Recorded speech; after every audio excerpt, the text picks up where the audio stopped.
안녕하세요. 나무 아카데미입니다. 정말 마지막 단원입니다. 4-2단원 발표와 매체 내용 살펴보도록 하겠습니다. 해당 단원은 앞 단원 4-1단원에서 학습한 매체에 발표가 포함된 것입니다. 즉 학교에서 발표 활동을 하는데 다양한 매체를 활용한 것입니다. 그래서 출제 유형 베스트를 보시면 발표 자료의 효과, 회원이 이제 발표를 준비한 학생이겠죠. 가상의 학생이겠죠. 회원이 모두 및 수집할 자료 및 추가할 수 있는 자료에 관해 묻는 문제, 모두 및 선택한 발표 구성 방법 및 전개 부분의 순서를 적절하게 바꾸는 문제, 발표 준비하기의 단계별 수행 내용에 관해 묻는 문제, 즉 발표와 관련된 문제가 많이 출제가 되었음을 확인해 볼 수 있겠습니다. 그 다음 발표 내용 및 자료에 관해 묻는 문제, 마지막 역시나 발표를 평가하는 기준에 관해 묻는 문제. 그래서 매체 묻는 문제도 출제가 될 수 있지만 확실히 발표와 관련된 문제가 많이 출제가 되었음을 확인해 볼 수 있겠습니다. 자, 지문 내용, 발표문의 내용 상당히 길거든요. 일일이 전부 다 읽을 수는 없고 핵심 내용, 정리되어 있는 내용을 통해서 어떻게 출제가 될 수 있는지를 중심으로 살펴보도록 하겠습니다.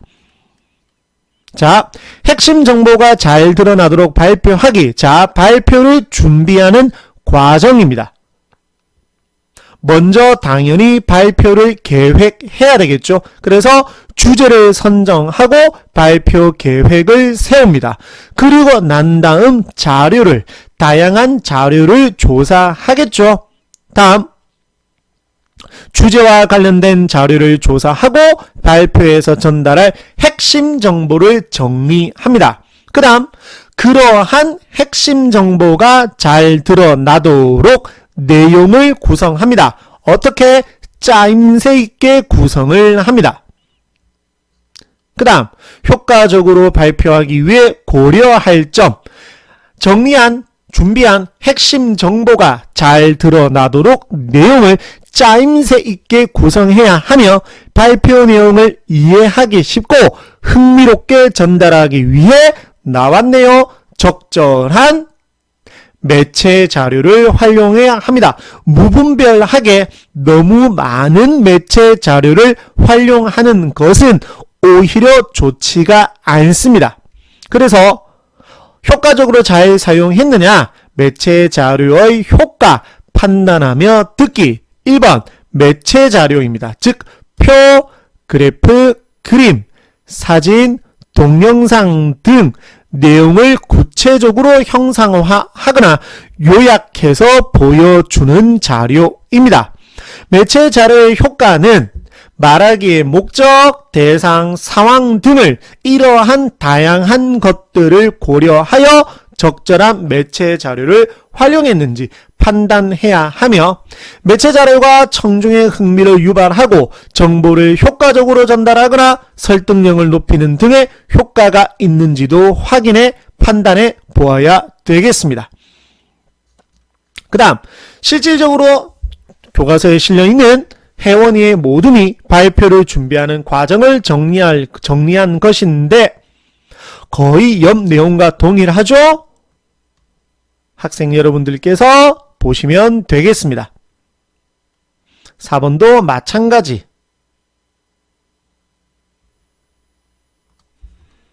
자, 그 다음 밑에 모둠의 발표 구성, 도입, 전개, 정리에 따라서 이렇게 구성이 되어 있음을 확인해 볼 수가 있고 밑에 모둠이 수집한 자료와 활용 방안조, 여기 있는 이 활용 방안을 통해서 문제가 많이 출제가 되었으므로 반드시 정확하게 기억을 하고 있으셔야 되겠습니다.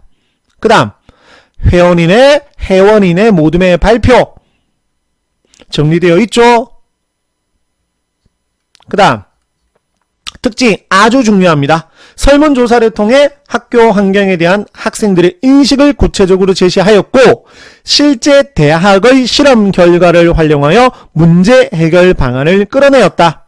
다양한 자료를 사용하여 말하고자 하는 바를 효과적으로 전달하였다라는 점, 이렇게 정리를 해볼 수가 있겠습니다. 실제로 간단하게 살펴보았는데 반드시 이러한 내용을 통해서 이런 도입 전개 정리라고 했었죠? 이러한 내용들 모두 다 정확하게 기억을 하고 있으셔야 되겠습니다. 자, 그러면 이제 문제를 살펴보도록 하겠습니다. 가의 내용으로 볼 때 기억에 가장 어울리는 것은 그러면 일단 무엇을 읽으라는 거죠? 가의 내용을 읽고 주제가 뭐냐라는 겁니다. 발표 주제가 무엇이냐라는 겁니다. 어렵지가 않죠? 여기 보시면 학교 환경을 깨끗하게 만드는 방법, 그 다음에 우리 모둠이 실천한 방법, 이러한 내용들이 나와 있음을 통해서 주제는 적절한 것을 뭐죠? 학교 환경을 깨끗하게 만들기 위해 노력하자. 그래서 어떻게 하면 되는지, 자기 모둠에서는 어떻게 하였는지, 이러한 내용이 전달되는 것이 적절하겠습니다. 따라서 정답은 3번입니다. 이렇게 출제가 되었고 실제 기출문제입니다. 자, 가에서 혜원이의 모둠이 발표할 때 매체 자료를 활용하기로 한 가장 큰 이유는, 물론 지문 내용 안 봐도 가의 내용을 보지 않아도 이 문제의 답은 어렵지 않게 찾을 수 있겠죠. 하지만 지문 내용도 그래도 한번 보시면 여기 보시면 나와 있죠. 효과적으로 내용을 전달하는 데 도움이 될 것 같아 친구들의 흥미도 끌 수 있고 라고 되어 있으므로 그러한 내용을 찾아보시면 정답은 몇 번? 5번입니다. 그 다음 3번 가의 밑줄친 니은과 같이 내용을 구성할 때 얻을 수 있는 효과. 그러면 니은, 도입, 전개, 정리, 이러면 순서대로 짜임새 있게 정리되어 핵심 정보를 효과적으로 전달할 수 있겠다라고 적혀 있죠. 그러면 정답은 어디 있나요? 5번이죠. 짜임새 있게 정리를 해서 효과적으로 전달을 하면 청중이, 발표를 듣는 청중이 중요한 내용을 쉽게 파악할 수 있을 것입니다. 자, 이렇게 문제 조금 더 살펴볼까요? 밑으로 좀 내려가 보면 윗글에서 발표 효과를 높인 방법 하나하나 내용 일치 형태로 어떤 식으로 사용이 되었는지를 확인을 하는 거고, 유형 중심으로 살펴봐 드릴게요. 10번도 마찬가지죠. 조사 결과와 일치하는 것은 그러면 설문조사 결과 내용과 내용 일치 형태로 찾아보셔야 됩니다. 이러한 형태가 바로 내용 일치 유형입니다. 자, 그동안 우리 천재노 교과서죠. 천재노 교과서를 통해서 여러 영상들로 말씀을 드렸는데 가장 중요한 것은 제가 이번 영상들을 통해서 가장 중요하게 강조드렸던 것은 유형입니다. 이제 2학년이 지나면 당연히 3학년이 되고 그리고 결국 고등학생이 되죠. 국어 공부의 가장 큰 핵심은 글읽기가 맞습니다. 하지만 글읽기보다 더 중요한 것은 아니지만 그 글읽기 능력을 통해서 가장 좋은 결과를 이끌어내는 것은 바로 유형 파악입니다. 그래서 제가 영상들에서 말씀드렸었던 유형들은 반드시 기억을 하고 있으셔서 앞으로 국어 학습에 많은 도움이 되시기를 바랍니다. 항상 여러분들을 위해 응원하겠습니다. 감사합니다. 나무 아카데미였습니다.